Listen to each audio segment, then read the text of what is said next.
Gary Coleman fue uno de los actores infantiles más famosos de los años 80. Padecía una curiosa enfermedad que le impidió crecer más de 1,42 metros y le dio una eterna cara de niño. En Latinoamérica se hizo conocido por la famosa serie de Arnold el Travieso, donde ocurrían situaciones muy divertidas. Sin embargo, la vida de este actor, luego de su exitosa carrera televisiva, es verdaderamente trágica, llena de negocios fallidos, encuentros con las autoridades y traición. Si te inspira curiosidad saber cómo este reconocido actor terminó trabajando de guardia de seguridad, entonces no te puedes perder este video.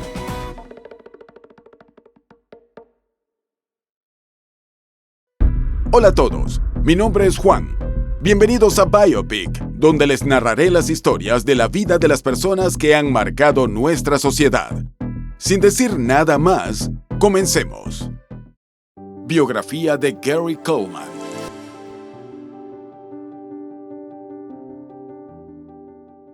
Gary Wayne Coleman, quien se hizo conocido como Gary Coleman, nació el 8 de febrero de 1968 en la ciudad de Sion, en el estado de Illinois, en Estados Unidos.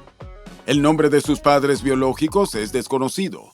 Lo que sí se sabe es que Gary fue adoptado cuando tenía 4 años por Willie Coleman, un operador de montacargas, y su esposa Edmonia Sue, quien era enfermera.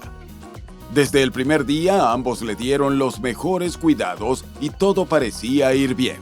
Sin embargo, aproximadamente un año después, se enteraron de que Gary había nacido con una enfermedad congénita del riñón que le causó nefritis, lo que significa que sufría una destrucción autoinmune del órgano afectado. Debido a esta enfermedad, así como a los corticoides y otros medicamentos utilizados para tratarla, el crecimiento del chico quedó limitado a tan solo 1,42 metros. Además de su baja estatura, Gary también mantuvo la apariencia de un niño pequeño durante toda su vida. Este padecimiento de salud hizo que tuviera que realizarse diálisis a diario para poder purificar su sangre, ya que uno de sus riñones no funcionaba y el otro lo hacía con mucha dificultad. Debido a su precaria situación de salud, se sometió a un trasplante de riñón cuando tenía tan solo 5 años, pero desafortunadamente la operación resultó un fracaso. Su inocencia de niño lo ayudaba a no amilanarse por los problemas. Así, el pequeño Gary mostró una gran afición por los trenes y las vías férreas, con los cuales podía jugar durante horas. A medida que fue creciendo, coleccionaba y construía modelos a escala, y esa pasión lo acompañó por el resto de su vida. A pesar de sufrir grandes problemas de salud, Gary era un niño extrovertido y simpático que tenía un enorme sueño: convertirse en actor.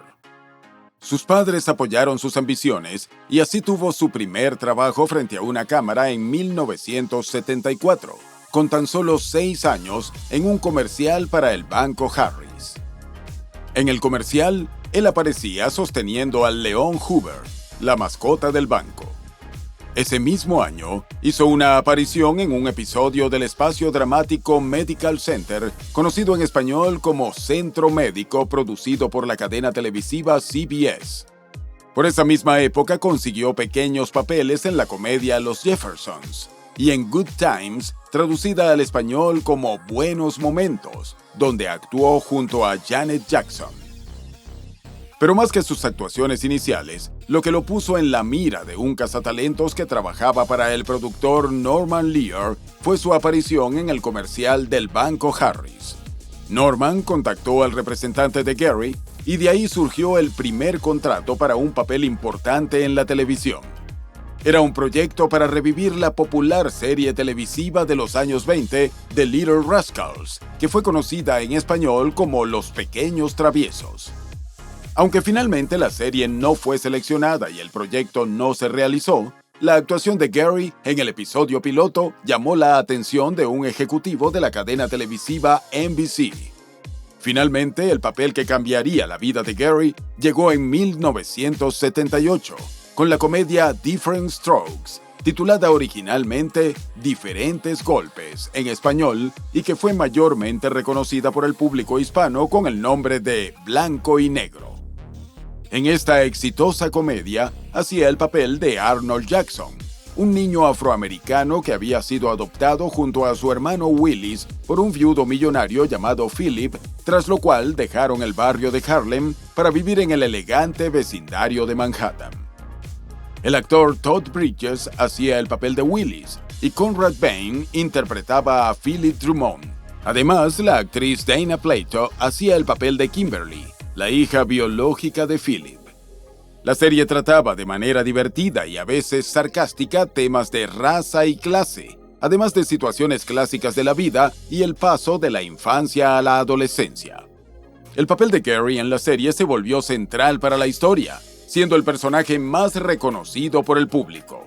Su habilidad cómica y las graciosas expresiones de su rostro lo colocaron rápidamente en el mapa de la cultura pop de la época con tan solo 10 años de edad. La icónica frase ¿"¿De qué estás hablando, Willis?", dicha por su personaje, se convirtió en parte de la jerga popular del momento. El programa fue crucial para el despegue de las carreras de los 3 niños actores y protagonistas, pero el talento de Gary y su carisma natural lo hicieron el centro de atención. Así, gracias al éxito de Blanco y Negro, Gary pudo expandir sus horizontes y empezar a trabajar en películas. Su primera aparición fuera de una serie fue en 1979, cuando protagonizó la película televisiva The Kid from Left Field, El niño del campo izquierdo en español, la cual era una nueva versión de una película con el mismo nombre que se había estrenado en 1953. Ese mismo año, hizo una aparición especial en el programa de ciencia ficción Buck Rogers en el siglo XXV. Al año siguiente, apareció nuevamente en la segunda temporada del programa. En 1979, Gary recibió su primera nominación a los premios Artista Joven en la categoría de Mejor Actor Joven en una serie de televisión, aunque no ganó. Al año siguiente fue nominado a los mismos premios y en esa oportunidad resultó el ganador de la categoría Contribución Destacada a la Juventud a través del entretenimiento. A medida que la serie avanzaba y se renovaba una y otra vez para nuevas temporadas, los escritores comenzaron a construir los argumentos alrededor del personaje de Gary. El pequeño actor estaba en la cima, era la estrella del show, los productores escuchaban sus pedidos y llegó a ganar cerca de $100,000 por cada episodio. Aún así, no todo era alegría. Según declaraciones que su coestrella Todd dio más adelante, Gary trabajaba largas horas sin que los ejecutivos tuvieran en cuenta su edad y su condición de salud, por lo que el pequeño actor solía verse infeliz y alejado del resto del equipo en algunas ocasiones. Su popularidad durante la década de los 80 era tanta que en algunos países la serie pasó a ser conocida como Arnold el Travieso, o en países como Uruguay y España simplemente se le llamaba Arnold. El show había ganado tanta fama que Nancy Reagan, quien era la primera dama de Estados Unidos en ese momento, apareció en un episodio para promocionar su campaña antidrogas Solo Di No. Finalmente, el 6 de marzo de 1981, Gary hizo su debut en la gran pantalla con la comedia romántica On the Right Track, que fue presentada al público de habla hispana como Lester el Pícaro. La película recibió críticas mixtas, pero fue un éxito comercial, en gran parte gracias a la actuación de Gary y su popularidad con el público general. Su aparición en esta película le ganó a Gary 2 nominaciones entre los premios Parodia Golden Raspberry Awards, en las categorías de Peor Actor y Peor Actor Nuevo. Pero eso fue contrarrestado por una seguidilla de reconocimientos. Entre 1980 y 1983, Gary ganó el premio al Joven Artista de Televisión Favorito en los People's Choice Awards por 4 años consecutivos. El siguiente papel protagónico de Gary fue como Jimmy the Kid, traducido al español como El Niño Jimmy. El film se estrenó el 12 de noviembre de 1982, y aunque fue otro éxito taquillero, las críticas fueron abrumadoramente negativas. Ese mismo año, Gary protagonizó la película televisiva The Kid with the Broken Halo, que en español se presentó como Aprendiz de Ángel. Esta película fue luego la inspiración para el show de Gary Coleman, una serie animada producida por Hanna-Barbera, donde Gary hacía la voz del personaje protagónico. Cada sábado por la mañana salía un episodio nuevo, y estuvo en transmisión entre septiembre y diciembre de 1982. Entretanto, sus problemas de salud seguían al acecho.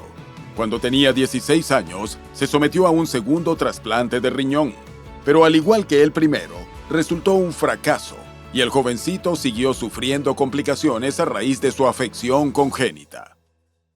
Mientras trabajaba duro y batallaba con el precario funcionamiento de sus riñones, Gary continuó sus estudios secundarios y logró graduarse en la escuela Crossroad para Arte y Ciencia en la ciudad de Santa Mónica, en el estado de California.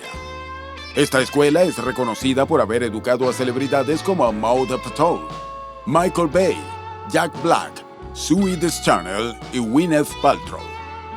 Antes de los 18 años había logrado establecerse como un ícono de las comedias de los 80, obteniendo el puesto número 1 en la lista de las 100 mejores estrellas infantiles. Sin embargo, la bendición que fue Blanco y Negro, con el paso del tiempo se convirtió en una especie de lastre que no lo dejaba avanzar en su carrera artística. A medida que transcurría cada temporada, los personajes de Wills y Dana iban creciendo y experimentando los cambios de la adolescencia paralelo a sus actores. Mientras tanto, Gary seguía congelado en su eterna niñez y baja estatura. Poco a poco, el público fue perdiendo interés en Gary y sus diálogos divertidos. Finalmente, Blanco y Negro llegó a su fin en 1986, luego de 8 temporadas y 189 capítulos. Para cuando llegó el final de la serie, Gary tenía 18 años y había dedicado toda su infancia y adolescencia al personaje de Arnold Jackson, hecho que le perseguiría por el resto de su vida. Aunque trató de seguir su carrera como actor, el fantasma del pequeño Arnold lo perseguía y no lo dejaba seguir adelante. Al parecer, para todo el mundo, Gary y Arnold eran una sola persona. La vida personal y familiar de Gary no iba mucho mejor que la laboral. En 1989, Gary demandó a sus padres, quienes eran sus representantes personales, y también incluyó en la demanda a su representante de negocios, Anita de Thoma. Los acusó de haberse apropiado indebidamente de las ganancias que le correspondían por sus años de trabajo como actor infantil. Según la demanda, el fondo fiduciario a nombre de Gary, manejado por sus padres y la representante, mientras él era menor de edad, debía tener una cantidad estimada de $18 millones. Sin embargo, cuando Gary quiso acceder a su dinero, descubrió que tenía tan solo $220,000 en la cuenta. En respuesta, los Coleman y Anita presentaron una contrademanda por difamación e incumplimiento de contrato. La batalla legal duró hasta 1993, cuando un juez de la Corte Superior de Santa Mónica decidió en favor de Gary y ordenó que los demandados le pagaran $1,28 millones. Aunque esta cantidad pueda sonar como mucho dinero, lamentablemente para Gary no lo fue. Luego de cubrir gastos legales, pagar impuestos y pagar sus muchos tratamientos médicos, esos $1,3 millones desaparecieron rápidamente de sus manos. Luego del juicio, en una entrevista en el show de Geraldo, Gary admitió haber intentado acabar con su vida en 2 ocasiones. Sin dinero y con cuentas que pagar, intentó retomar su carrera en el mundo de la actuación. Hizo varios cameos en películas, pero solo le dieron papeles secundarios con muy poco tiempo en pantalla. En 1996, apareció como invitado especial en el último episodio de El Príncipe de Bel-Air, junto a su coestrella de Blanco y Negro, Conrad Bain. En este episodio, los 2 actores retomaron sus papeles de Arnold Jackson y Philip Drummond respectivamente, uniendo así los universos de 2 de las comedias más reconocidas de los años 80 y 90. Ese mismo año, Gary se aventuró nuevamente en el mundo del doblaje. con el papel de Kevin en el show animado Wayne Head, el cual estuvo en transmisión hasta 1997. Luego, dio su voz para el personaje de Kenny Falmouth en el videojuego La Maldición de la Isla de los Monos. Con este trabajo ganó algo de atención al ser el único actor reconocido entre los participantes. Lastimosamente, los intentos de Gary de volver al estrellato fracasaron con un público y una industria que lo habían acogido durante más de una década, pero que luego le dieron la espalda. En esas circunstancias, se vio forzado a buscar trabajos regulares fuera del mundo del espectáculo. Sin embargo, los problemas no terminaron al alejarse de las cámaras. En 1998, Gary trabajaba como guardia de seguridad. Un día, mientras estaba en una tienda comprando un chaleco antibalas, una mujer llamada Tracy Fields se le acercó. Tracy, quien era conductora de un autobús escolar, era fan de Blanco y Negro y reconoció a Gary. La mujer quería un autógrafo. Gary se negó y, según declaraciones propias del actor, Tracy se burló de su fallida carrera artística. En respuesta, Gary golpeó a la mujer en la cara varias veces en frente de numerosos testigos. Fue detenido y luego se defendió a sí mismo ante la corte. Según Gary, la insistencia de la mujer lo había asustado y su respuesta fue en defensa propia. El jurado lo sentenció a pagar la cuenta del hospital de Tracy, que ascendió a $1,665, y también le ordenaron asistir a clases de manejo de la ira. Este sería el primero de muchos encuentros entre Gary y las autoridades. El evento fue parodiado luego en el show de Dave Chappelle y en un episodio de Los Simpson. En agosto de 1999 se declaró en bancarrota, afirmando que su situación económica había sido culpa de varias personas, desde sus padres hasta él mismo. El hombre había intentado generar ingresos con la construcción de un videojuego del estilo conocido como arcade, llamado el Salón de Juegos de Gary Coleman, pero terminó perdiendo $200,000. Además, sus gastos médicos contribuyeron significativamente a los problemas financieros crónicos de Gary y en ocasiones lo obligaron a recurrir a actividades inusuales de recaudación de fondos. Por ejemplo, en 1999, se asoció con el sitio web UGO Networks para una subasta en línea titulada Sálvame. Los artículos incluían su sofá, un pequeño traje de proxeneta con Nikes doradas y un raspador de hielo autografiado. La subasta recaudó más de $5,000 en ofertas. Durante los primeros años del nuevo siglo, logró hacer algunas apariciones y cameos en películas y series de televisión, pero nada lo suficientemente importante como para poder volver a vivir únicamente de la actuación. En 2003, Gary decidió probar algo completamente diferente y se postuló para las elecciones de gobernador de California. Las elecciones de ese año fueron particularmente bizarras, con 135 candidatos, varios de los cuales eran celebridades. La candidatura de Gary fue apoyada por la revista East Bay Express, pero lo hicieron a modo de comentario satírico sobre las elecciones. Cuando el actor Arnold Schwarzenegger anunció que se postularía, Gary dijo que votaría por él. Gary recibió 14,242 votos, quedando en el octavo puesto entre los candidatos. Arnold Schwarzenegger resultó ganador y fue elegido como el nuevo gobernador de California. Ese mismo año, interpretó una versión ficticia de sí mismo en el videojuego Postal 2. Este segundo juego de la franquicia Postal recibió un culto de aficionados y generó mucha atención hacia Gary.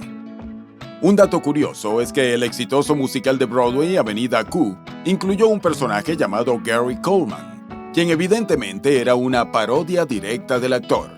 En la obra, Gary era un encargado del complejo departamental donde ocurría el musical y tenía una canción que hacía referencias directas a su vida y su éxito en Blanco y Negro.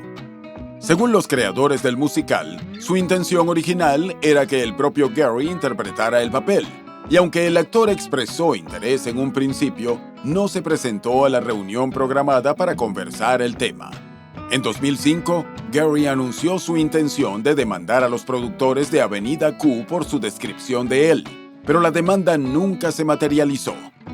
También en 2005, Gary apareció en el video musical del actor, luchador profesional y rapero John Cena para su sencillo Bad Bad Man, del álbum You Can't See Me. Se interpretó a sí mismo como un villano que tomaba como rehenes a Michael Jackson y Madonna.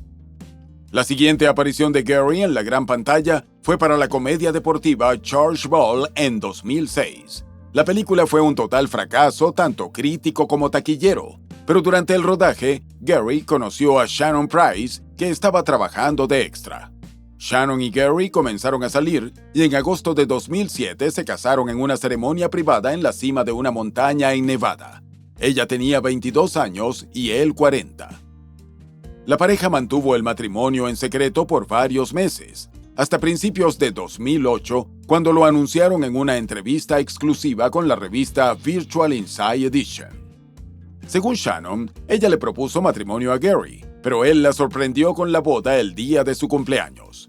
Habían mantenido la relación en secreto porque la jovencita no quería ser conocida únicamente como la esposa de Gary Coleman. Sin embargo, la relación entre ambos no era tan perfecta como podría parecer.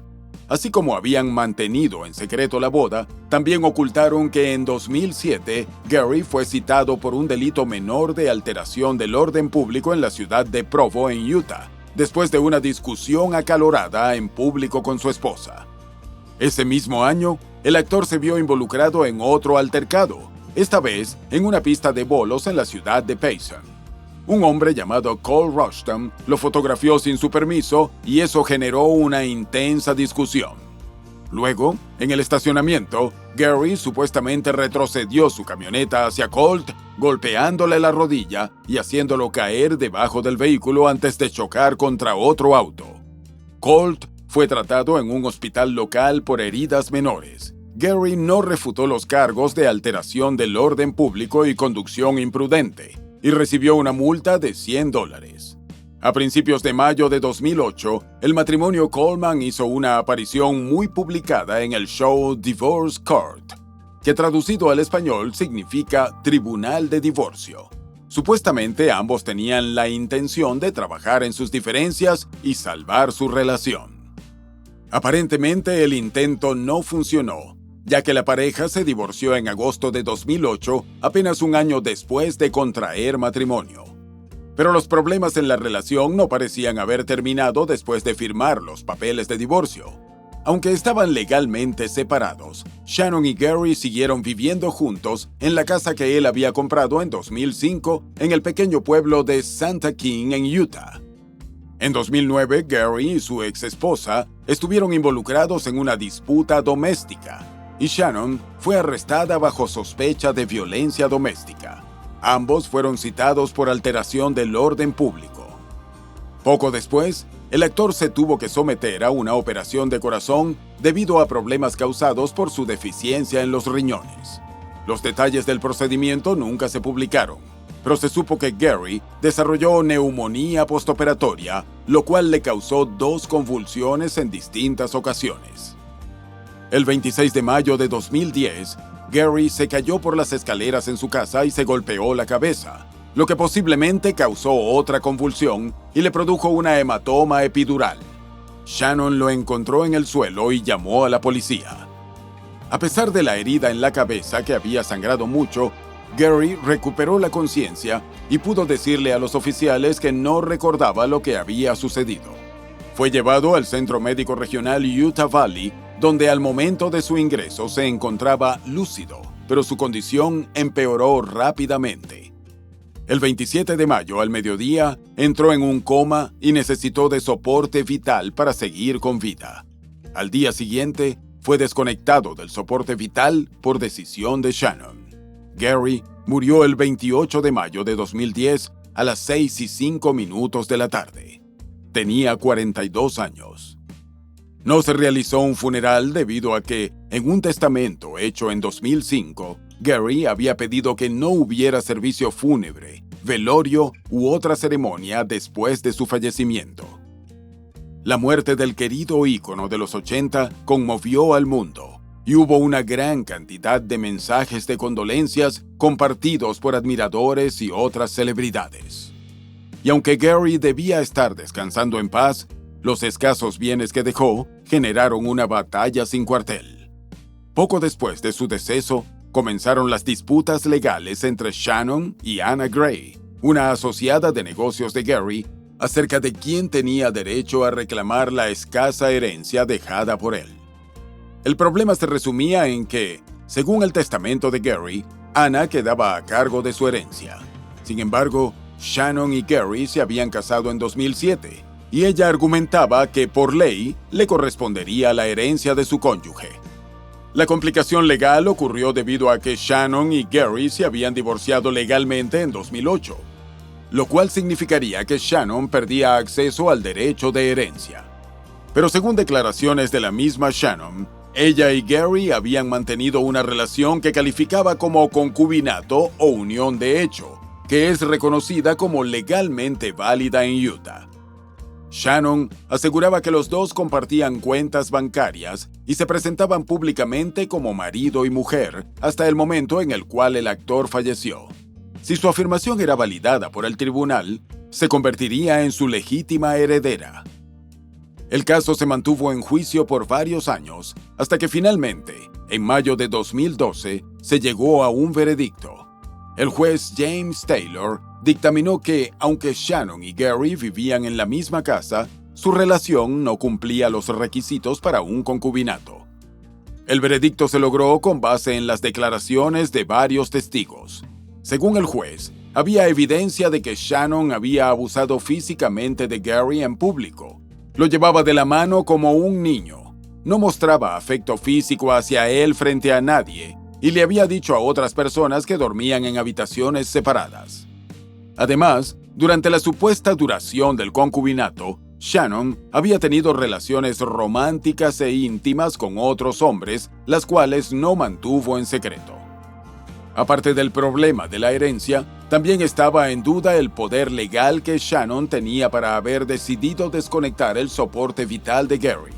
Más adelante, el hospital publicó una declaración asegurando que Gary había ingresado en estado consciente y dio permiso legal a Shannon para tomar decisiones médicas en su nombre. Anna quedó como heredera de lo poco que tenía Gary, una casa modesta con una hipoteca y algunas regalías de sus días de actor. También quedó a cargo de las cenizas de Gary, con las cuales nunca se supo qué hizo. Sin duda, la vida de Gary Coleman estuvo llena de dificultades desde el día que nació, y sería justo destacar que luchó con ahínco por vencer todos los obstáculos, logrando alcanzar muchos de sus sueños. No obstante, aunque fue uno de los actores infantiles más reconocidos de los años 80 y haber amado su profesión, él admitió en más de una ocasión que se arrepentía de haber tomado ese camino.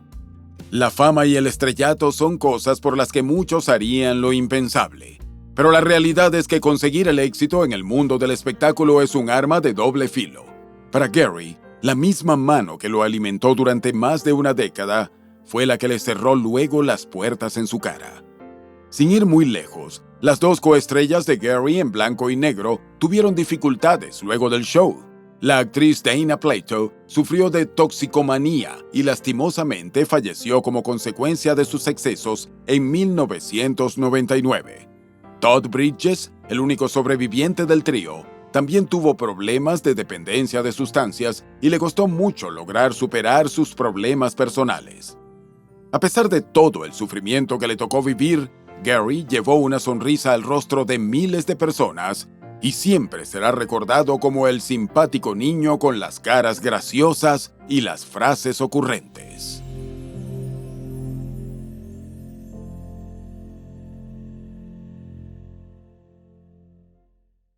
Y bueno, hasta aquí el video de hoy. Cuéntame en los comentarios qué te ha parecido. Y antes de irte, no te olvides de dejarle un me gusta y suscribirte al canal. Hasta la próxima historia.